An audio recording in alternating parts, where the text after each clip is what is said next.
Friends, আপোনালোকৰ ফেমিলিত বা আপোনালোকৰ কোনোবা তেনেকুৱা মানে খুব টাৰ্মিনেলি ইল বা খুব মানে চিভিয়াৰলি বেমাৰী বা চিভিয়াৰ অৱস্থাত মানে এটা বেমাৰৰ পৰ্যায় পোৱা তেনেকুৱা ৰোগী ডেফিনেটলি আপোনালোকৰ ফেমিলিত আছে। কিডনী বেমাৰে কওক বা হাৰ্টৰ বেমাৰে কওক বা লিভাৰৰ প্ৰব্লেমে কওক, এনেকুৱা মানে বহুত বেমাৰী থাকে যিসকলে মানে এটা বেমাৰৰ পৰা তেওঁলোক চাফাৰ কৰি কৰি তেওঁলোক মানে এটা ক্ৰিটিকেল ষ্টেজ পাই যায় আৰু তেনেকুৱা ষ্টেজত তেওঁলোক হস্পিটেলাইজ হ'ব লগা হয়। হস্পিটেলত তেওঁলোকৰ মানে সেই ষ্টেজত তেওঁলোকৰ ট্ৰিটমেণ্টৰ যিটো ডিউৰেশ্যন সেইটোতো বাঢ়ি যায়, লগতে তেওঁলোকৰ ফাইনেন্সিয়েল এক্সপেঞ্চেছবিলাক বা ফাইনেন্সিয়েল বাৰ্ডেনবিলাকো তেওঁলোকৰ মূৰৰ ওপৰত মানে আহি যায় আৰু তেওঁলোকে মানে তেতিয়া ফাইনেন্সিয়েলি বেমাৰটো ডিল কৰিব নে বেমাৰটো তেওঁলোকে মেডিচিনছ খাই কিনে তেনেকৈ ৰিভাৰ্চ কৰাত তেওঁলোকে মানে মনোযোগ দিব। তো সেনেকুৱা এটা মানে এনেকুৱা চিটুৱেশ্যন এটা আহি যায় যিটোৰ পৰা তেওঁলোক মানে অভাৰকাম কৰা ইট বিকামছ ভেৰি ডিফিকাল্ট। সেনেকুৱা এটা পৰ্যায়লৈকে যোৱাৰ মানে কোনো সেনেকুৱা থল আপোনালোকে ডেফিনেটলি এভইড কৰিব পাৰে। আপোনালোকক মই সেইটো কাৰণে ভিডিঅ'টো বনাইছোঁ। আপোনালোকে হোমিঅ'পেথিক বা অল্টাৰনেটিভ যিবিলাক ছিষ্টেম অফ মেডিচিনছ থাকে আপোনালোকে গুৰুত্ব দিব। মই এইটো কোৱা নাই যে আপোনালোকে সদায় মানে অল্টাৰনেটিভ ছিষ্টেম অফ মেডিচিনছ মানে হোমিঅ' আয়ুৰ্বেদিক এইবিলাকে আপোনালোকে লৈ থাকিব, সেইটো মই কোৱা নাই। ইমাৰ্জেঞ্চি বা খুব ক্ৰিটিকেল কণ্ডিশ্যনত এলোপেথিক ট্ৰিটমেণ্টৰ সহায় ল'বই লাগিব আৰু এলোপেথিক বা মডাৰ্ণ ছিষ্টেম অফ মেডিচিনৰ ৰোল ভূমিকা বহুত গুৰুত্বপূৰ্ণ। মই সেইটো কেতিয়াও তেনেকৈ নেগলেক্ট কৰা নাই, কিন্তু আপোনালোকৰ বহুতেই মানে এই ভুলটো কৰি দিয়ে। এনেকুৱা বহুত বেমাৰ থাকে, সেই বেমাৰবিলাকৰ যদি প্ৰাৰম্ভিক পৰ্যায়তে আপোনালোকে এনেকুৱা ছিষ্টেম অফ মেডিচিনৰ সহায় লৈ কেনে আপোনালোকে বেমাৰটো মানে ট্ৰিট কৰে বা কিয়ৰ কৰিব চেষ্টা কৰে, তেতিয়াহ'লে এনেকুৱা বহুত বেমাৰ আছে যিবোৰ ধুনীয়াকৈ কণ্ট্ৰল হৈ যায় আৰু কিছুমান বেমাৰ সম্পূৰ্ণৰূপে কিয়ৰো হৈ যায়।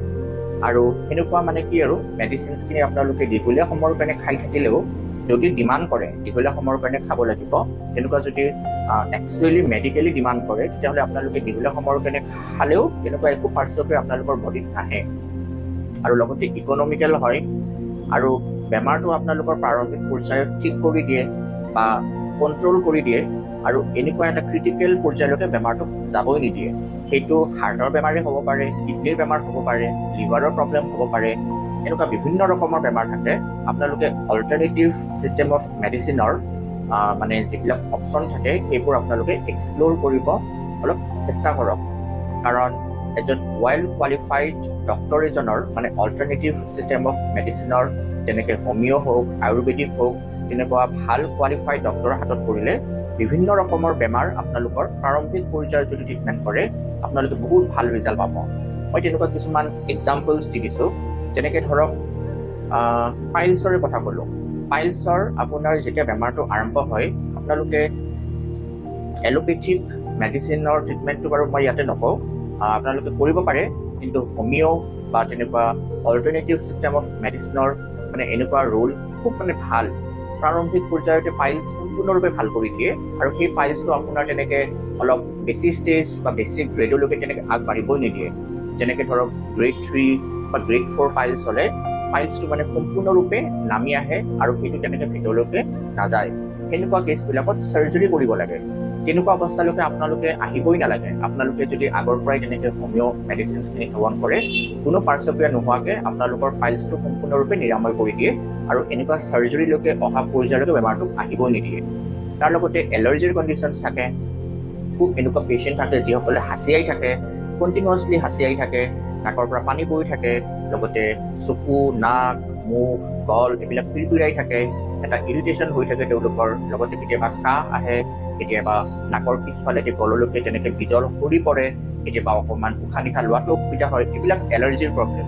এই বেমাৰবোৰো হোমিঅ' ট্ৰিটমেণ্ট বা অল্টাৰনেটিভ ট্ৰিটমেণ্ট কৰিলে আপোনাৰ বহু পৰিমাণে আপোনাক এটা ভাল পৰ্যায়লৈকে লৈ যাব পাৰে মেডিচিনছখিনিয়ে। আপুনি যদি কণ্টিনিউৱাছলি তেনেকৈ বেমাৰটোক ইগন'ৰ কৰি থাকে আৰু তেনেকৈ কিছুমান এনেকুৱা ট্ৰিটমেণ্ট অপশ্যন আপুনি চুজ কৰে যিটোৱে মানে অনলি ছাপ্ৰেছে কৰি থৈ দিয়ে, মানে হেঁচা মাৰি কেনে বা দমন কৰিহে থৈ দিয়ে চিমটমবিলাক, লক্ষণবিলাক, কিন্তু তাৰ মানে গুৰিলৈকে যাবৰ কাৰণে দৰৱবিলাক সক্ষম নহয়।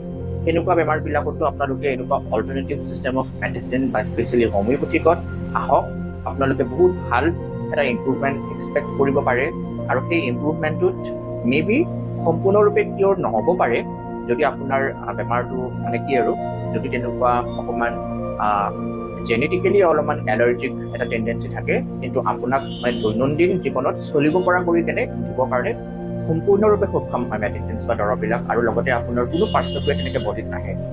ইভেন আপোনাৰ মাইগ্ৰেইনৰ কেছবিলাক, আপোনাৰ চাইনাচাইটিছৰ কেছবিলাক, শিশুৰ কিছুমান প্ৰব্লেম হয় তেওঁলোকৰ টনচিলৰ ইনফেকশ্যনৰ কেছবিলাক, এডিনইডৰ ইনফেকশ্যনৰ কেছবিলাক, এইবোৰৰ মানে কণ্ডিশ্যনত বহুত পেচেণ্টে তেনেকৈ চাৰ্জাৰীলৈকে যায়, পিছত তেওঁলোকে দৰৱ কৰি মানে হাৰ মানি কিনে তেওঁলোকে চাৰ্জাৰী পৰ্যায়লৈকে গুচি যাব লগা হয়। তো সেনেকুৱা কেছবিলাকো আপোনালোকে প্ৰাৰম্ভিক পৰ্যায়ত ট্ৰিটমেণ্ট কৰক। আপোনালোক অলপমান সজাগ হওক, অপশ্যনবিলাক অলপমান এক্সপ্ল'ৰ কৰি চাওক, অকণমান লজিকেলি বা ৰেচনেলি তেনেকৈ অলপ ভাবি চাওক যে কোনবোৰ ট্ৰিটমেণ্টে মানে গুৰিটো ভাল কৰিব পাৰে বেমাৰটোৰ।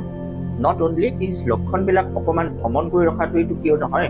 তো সেনেকুৱা টাইপৰ ট্ৰিটমেণ্টবিলাকত আপোনালোকে অহাৰ কাৰণে অকণমান তেনেকৈ ইচ্ছা বা অকণমান তেনেকৈ ডিজায়াৰ তেনেকৈ প্ৰকট কৰক। আপোনালোকক মই এচিউৰেঞ্চ দিছোঁ আপোনালোকে বহুত বেমাৰৰ পৰা তেনেকৈ ভাল পাব। আৰু এনেকুৱা টাইপৰ যিবিলাক মানে লাইফষ্টাইল বা মেটাবলিক ডিজিজ যেনেকৈ হাই ব্লাড প্ৰেছাৰ, ডায়েবেটিছ, থাইৰইড বা এইবোৰৰ কমপ্লিকেশ্যনবিলাক যেনেকৈ chronic kidney disease, heart disease, এনেকুৱা টাইপৰ বেমাৰবিলাকৰো মানে এই ষ্টেজলৈকে নহাকৈ আপোনালোকে বহু পৰিমাণে তেনেকৈ ৰাখিব পাৰিব। এই ভিডিঅ'টো মানে কৰাৰ মুখ্য উদ্দেশ্য সেইটোৱে, যাতে আপোনালোকক সজাগ কৰি দিওঁ, সময় থাকোঁতে আপোনালোকে ট্ৰিটমেণ্ট কৰক, বেমাৰবিলাকৰ মানে তেনেকৈ নিদানটো লওক, আৰু আপোনালোকৰ এনেকুৱা মানে এক্সট্ৰিম পৰ্যায়লৈকে আপোনালোকে যাবই নালাগে। আৰু অবভিয়াছলি আপোনালোকেও জানে বেমাৰবিলাকৰ যেতিয়া এক্সট্ৰিম পৰ্যায়লৈকে যায় তেতিয়া আপোনাৰ খৰচো বাঢ়ি যায়, আপোনাৰ পকেটৰ ওপৰত তাৰ প্ৰভাৱ পৰে, লগতে আপুনি ফিজিকেলি বেমাৰটোৰ লগত যুঁজ কৰিব নে ইকনমিকেলি বা ফাইনেন্সিয়েলি এটা হেভি বাৰ্ডেন যিটো আপোনাৰ মূৰৰ ওপৰত পৰে, সেইটোৰ লগত আপুনি তেনেকৈ মানে মোকাবিলা কৰিব।